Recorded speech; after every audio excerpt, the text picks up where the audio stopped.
ఆయన ఉండేటువంటిది మన హృదయం. మన హృదయం చాలా మోసకరమైనది. మనల్నే, మన తలంపులను మోసం చేస్తుంది, మన శరీరాన్ని మోసం చేస్తుంది, మన ఆలోచనలను మోసం చేస్తుంది. అటువంటి మోసకరమైన హృదయాన్ని బాగు చేయడానికి దేవుడు మన హృదయంలోకి రావాలని ఆశపడుతున్నాడు.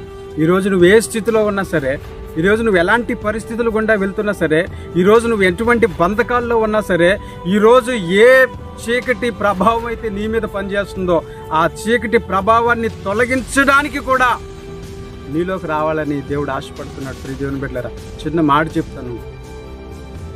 బాగా చీకటిగా ఉన్నటువంటి గదిలో ఒక్క క్యాండిల్ వెలిగిస్తే చీకటి బయటికి వెళ్ళిపోద్ది, వెలుతురు మాత్రం లోపల ఉండిపోద్ది. అదేవిధంగా బాగా డార్క్గా ఉన్నటువంటి రూమ్లో కిటికీ తలుపులు తీస్తే వెలుగు లోపలికి వస్తుంది, చీకటి కనబడదు. చీకటి బయటికి వెళ్ళిపోద్ది అనేది మనం చూడం, కానీ వెలుగు లోపలికి వచ్చిన వెంటనే చీకటి మాయమైపోద్ది. దేవుడు అంటున్నాడు, నేను ఈ లోకానికి వెలుగై ఉన్నాను అన్నాడు.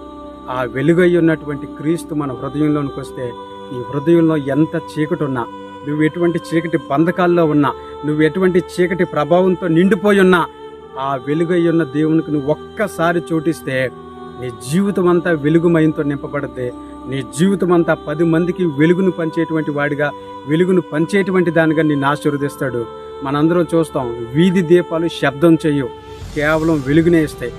అదేవిధంగా నిన్ను వెలుగును పంచేటువంటి వాడిగాను, అనేక మందికి ఆశీర్వాదాన్ని పంచిపెట్టే వాడిగాను నిన్ను, నీ కుటుంబాన్ని దేవుడు మారుస్తాడు.